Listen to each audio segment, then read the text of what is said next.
Hello, dear YouTube viewers. I hope you're doing well. Okay, so let's start our video. The dinner table. The air felt heavier than usual, the clinking of cutlery louder than the words left unsaid. He sat across from her, his eyes fixed on the plate, but his mind somewhere far away. She noticed, as she always did, that silence wrapped around him like a cloak. Finally, she asked the question she had been holding back. "Why are you quiet?" He raised his head slowly, met her gaze with tired eyes, and said, "I'm just thinking about what I'll do when it all changes." His words dropped between them like a stone in still water, sending ripples of unease across the table. She tried to laugh it off, to dismiss it as one of his moods, but something in his tone carried weight. Suspense lingered in the air, a question unspoken. What change was he preparing himself for? Long before this moment, he had been the kind of man who gave everything he had, hard-working to the bone. He had sacrificed his own dreams to ensure stability for their life together. Late nights at work, weekends spent fixing things around the house, money saved quietly instead of spent on himself. His loyalty was steady, almost burdensome, and yet it was rarely acknowledged. He carried his emotions like locked boxes, never opening them for fear that his vulnerability would be seen as weakness. Over the years, those boxes grew heavier, pressing down on him until he could no longer ignore the cracks forming in his silence. She, on the other hand, lived differently. Beautiful, intelligent, graceful in social settings, she knew how to present a perfect image. She smiled when she needed to, charmed others with her wit, and kept the world convinced that everything in her life was under control. But behind the polished surface, she was distant. Confrontations made her uncomfortable, so she buried problems under the rug, pretending they didn't exist. For her, appearances were everything. Her family had taught her early on that perfection mattered more than truth. She carried their expectations like an invisible script, playing her role even when the stage felt like a prison. The cracks between them had been forming long before this dinner. Arguments over money would end with her rolling her eyes and him going silent. Disagreements about loyalty never reached resolution, just long stretches of coldness in the house. There were nights when he overheard her family whispering cruel words about him, questioning his worth, mocking his efforts. He never confronted them, only swallowed the humiliation until it burned inside him. In his own home, he felt like a stranger, tolerated rather than respected. It was in these quiet wounds, collected over years, that the seeds of dissatisfaction took root. Now, as he sat in silence at dinner, those seeds had grown into something he could no longer hide. He had always trusted her, or at least convinced himself that trust was the foundation of their marriage. But lately, shadows had started creeping into his thoughts. It began with the small things, her phone lighting up late at night with names he didn't recognize, the way she angled the screen away when he walked by, the sudden excuses about working late or needing to visit her mother. When he asked casually who had called, her answers were vague, coated in irritation, as if his curiosity were an intrusion rather than a right. He noticed the changes, how her laughter came more easily on the phone than it did with him, how she dressed differently when going out without him. The signs were subtle but sharp enough to cut through his denial. One night, unable to contain the unease, he asked indirectly, trying to mask suspicion as concern. "You've been busy lately, a lot of calls. Everything okay?" She didn't meet his eyes, only shrugged and said, "Work, family, things you wouldn't understand." Her tone carried dismissal, the kind that shut doors instead of opening them. It wasn't a confession, but it wasn't reassurance either. He felt the conversation end before it even began, leaving him with nothing but heavier doubts. Those doubts grew into restless nights. Lying awake, staring at the ceiling, he played out scenarios in his mind. One version of the future had him staying with her, enduring the coldness of a marriage that had lost its warmth, pretending that silence was the same as peace. Another version had him walking away, leaving behind the home, the memories, and the years he had poured into her. The thought of freedom was tempting but terrifying.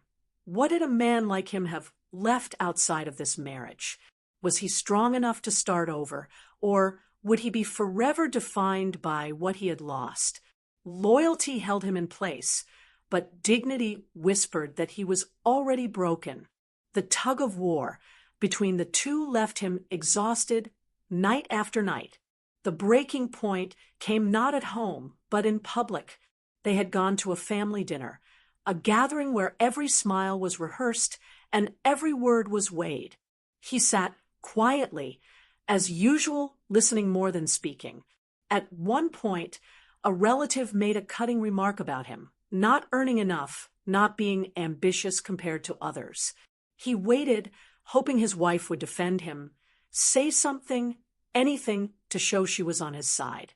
Instead, she laughed lightly and changed the subject, as if his humiliation were a small price to keep the evening smooth. The sting of betrayal was sharper than any private argument. In that moment, surrounded by people who saw him as less, he realized she had abandoned him long before he ever thought of leaving her. His anger was silent, but it burned hotter than ever before. That night, he began to think seriously about what his change would look like, not just an idea, but a plan. In the days that followed, life moved on as if nothing had happened, but inside him, something had shifted. He found himself confiding in a colleague, someone who had once been through a difficult divorce. Over coffee, the colleague said quietly, "There comes a time when you stop asking if you're enough for them and start asking if they're enough for you." The words lodged in his mind, replaying whenever doubt threatened to pull him back into silence. There was also the stranger, or rather a new co-worker, who entered his orbit during this time. She was kind in ways that startled him, remembering small details about his day, asking how he really felt when he looked tired, offering genuine smiles that didn't demand anything in return. He didn't see her as an escape, but as a glimpse of what life could be like outside the prison of his current marriage. Her kindness was a mirror, showing him the emptiness of the affection he no longer received at home. Between suspicion, humiliation, and the quiet encouragement of others, his path became clearer. The change he had spoken of cryptically at dinner was no longer just a vague thought. It was becoming a decision, one that would either free him or break him completely. One evening, after carrying the weight of too many silent nights, he finally broke. The words slipped out not in anger, but in a low, steady voice that felt heavier than shouting could ever be. "Do you still love me? Or am I just furniture here?" He didn't look at her when he said it. He couldn't. The pause that followed stretched long enough to answer the question itself. She shifted uncomfortably, muttered something about being tired, and avoided his eyes. It wasn't a yes, but it wasn't a no either. Her refusal to face the question only added fuel to the storm brewing inside him. In her silence, he heard confirmation. He was no longer a partner, but an object filling space in her carefully curated life. Her silence wasn't simple cruelty. From her side, the story had its own chains. She was not as free as she appeared to be.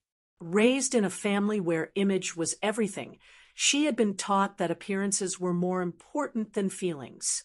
To her, admitting cracks in the marriage meant failure, shame, and judgment, not just from her relatives, but from the wider circle that always seemed to be watching. Perhaps she hadn't been entirely unfaithful, not in the way he suspected, but she had grown weary of him, weary of his quiet brooding that felt like a mirror to her own dissatisfaction.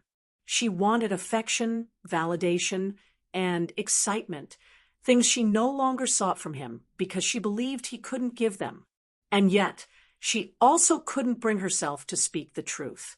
If she admitted her unhappiness, her carefully constructed image would crumble. She chose silence, not realizing that silence itself was tearing them apart. The truth, when it came, was not wrapped in suspicion anymore, but laid bare in the open. One night, as he searched for his phone charger in her drawer, he found her device buzzing with a message. The words on the screen were simple but devastating. "I miss you too. Can't wait until we talk again." His chest tightened, and though he didn't know the full extent of her involvement, he didn't need to. The pieces clicked together. The late-night calls, the hidden laughter, the dismissive tone whenever he asked. The betrayal was no longer a shadow in his mind. It had a shape, a voice, a proof that couldn't be denied. Later that week, he overheard a phone call. She was in the kitchen, speaking softly. Her words meant for someone else entirely. "I can't talk long, he's home." "Yes, I'll figure it out." The knife twisted deeper. She wasn't just distant. She was living a life outside their marriage, one that left him as nothing more than a placeholder. The change he had once spoken of cryptically was no longer a thought, but an urgency. He began writing, sometimes in a journal, sometimes in letters he never sent. Pages filled with his anger, his grief, his memories of the man he used to be before love had turned into sacrifice without return. In those words, he tried to map out a future where he wasn't suffocating. As his decision solidified, he began to withdraw. At first, it was subtle, coming home late, claiming extra hours at work, eating dinner alone at the table while she scrolled through her phone. Then, the distance grew sharper. He stopped asking questions, stopped caring about her excuses. When she tried to make casual conversation, he answered with nods or short words. He wasn't cruel, he was gone. The home that once echoed with tension now carried a colder silence, the silence of absence even when he was still there. She noticed, of course. She saw the way his eyes no longer searched hers, the way his footsteps moved through the house like a stranger's. But she didn't know what he was planning. To her, it felt like another one of his moods, something that might pass if left unchallenged. She didn't realize that each night he spent out, each page he filled with plans and reflections, was a step closer to the moment when everything would truly change. By now, he had become a ghost in his own marriage, present but untouchable. She reached for him less and less, not out of choice, but because the space between them had grown into something neither could cross. For him, the isolation was no longer unbearable. It was clarity. For her, the silence was no longer background noise. It was a warning she couldn't yet name. The unraveling was nearly complete, and all that remained was for him to decide when to let the threads fall apart completely. The night of the final dinner came quietly, almost deceptively ordinary. The table was set, the food steaming, the glasses filled. Yet the silence that stretched between them was heavier than it had ever been before. It was an echo of that earlier night when she had asked why he was quiet, but this time there was no hesitation in his eyes. He looked at her across the table, his fork untouched, and spoke with a calmness that made the words cut sharper than anger ever could. "I gave you my love, my years, my soul," he said, his voice steady but his eyes burning with everything he had endured. "But your silence killed me piece by piece." She froze, the words hitting her harder than she expected. For a moment, she tried to smile it away, to keep her mask intact, but she couldn't. He had stripped away the last of her defenses. This wasn't a question he was asking, it was a truth he was declaring. Then came the choice, laid out on the table as plainly as the meal they had yet to touch.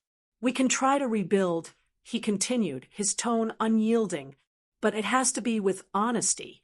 No more shadows, no more lies, no more pretending. Or you let me walk away for good. There's no middle ground left." The silence that followed was no longer his. It was hers. She opened her mouth, then closed it again, struggling to summon words. Tears welled in her eyes, but he couldn't tell if they were born of guilt or simply fear, the fear of losing the life she had curated, the comfort she had taken for granted. Her voice trembled when she finally spoke. I don't want you to go. But she said nothing of love, nothing of change, nothing that promised the honesty he demanded. He pressed further, his tone still calm, but edged with finality. Not wanting me to leave isn't the same as wanting me here. Do you understand the difference? Her hands shook around the cutlery, and at last, she let it fall with a clatter. The sound filled the room like a breaking point. She wept openly, not from one clear emotion, but from a storm of them: guilt, fear, confusion. She begged him not to leave, promised she could try, but even in her words, there was no certainty. For the first time, he saw her stripped of her poise, a woman cornered by her own silence. Now it was his turn to decide. The suitcase in the bedroom was already packed, a silent testament to his preparation. He had imagined both futures 100 times, and now the moment of truth was here. If he chose empowerment, he would stand, walk away from the table, and head for the suitcase. He would take one last look at her, not with hatred, but with the tired acceptance of a man reclaiming his dignity. His heart would ache, but there would be freedom in that pain. Leaving would mean loss, but it would also mean life, his life, finally his own again. If he chose bittersweet hope, he would remain seated, watching her tears, weighing them against the years they had shared. He would say firmly, "This is your last chance." If there is no respect, no honesty, there is nothing left between us. He would stay, but not as the man who once gave everything without return. He would stay as someone who had drawn boundaries like walls, daring her to cross them with truth or risk losing him forever. The love would never be what it once was, but it would not be dead, not yet. Whichever path he chose, the air between them was forever changed. The dinner remained untouched, the night heavy with the weight of years that could not be undone. What lingered was not just a choice between staying and leaving, but the knowledge that silence had already destroyed what they once were.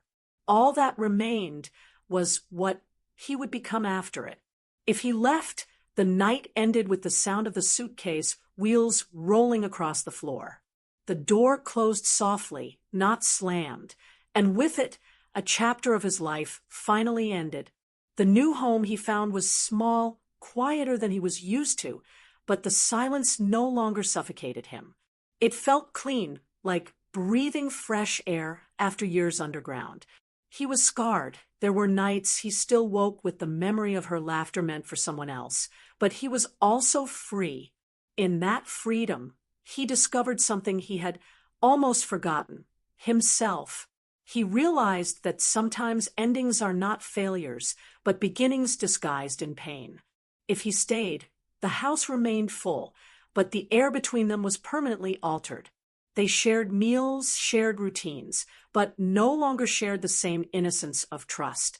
His words to her were clear: respect, once broken, is fragile. I'll never be the same.